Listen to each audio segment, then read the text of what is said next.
Welcome to our channel. Today we how to increase social media traffic with Buffer, beginner guide step by step clearly. Start by creating a Buffer account if you don't have one yet. Visit Buffer's website and click on the Get Started button. Follow the prompts to register using your email, Google, or social media accounts. Once registered, you'll be taken to the dashboard. Begin by connecting your social media accounts to Buffer. Click on the Manage Channels tab in the left sidebar. Select Add a new channel and choose the platforms you'd like to connect. Authorize Buffer to access your social media accounts. Next, optimize your posting schedule. Go to the Schedule tab to set your ideal posting times.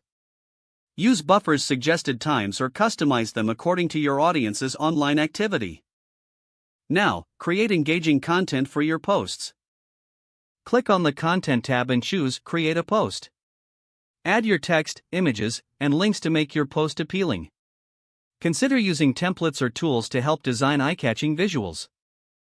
Once satisfied, choose the social media channels where you want to share the post. Schedule it for later or publish it immediately. Next, monitor your performance using Buffer's analytics tools.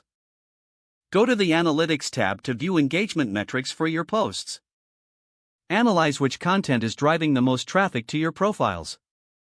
Use these insights to refine your content strategy.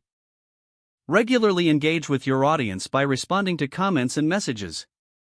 This builds relationships and encourages users to visit your profile more often. Lastly, keep experimenting with different types of content. Test various formats like videos, polls, or stories to see what resonates best. Stay consistent with your posting to maintain audience interest and visibility. By following these steps, you can effectively increase your social media traffic using Buffer. If the page does not load, refresh the browser or try again in a private or incognito window. Make sure you are using the correct email address, then retype it carefully to avoid small typos. Don't forget to like this video and subscribe to our channel for more step-by-step tech guides.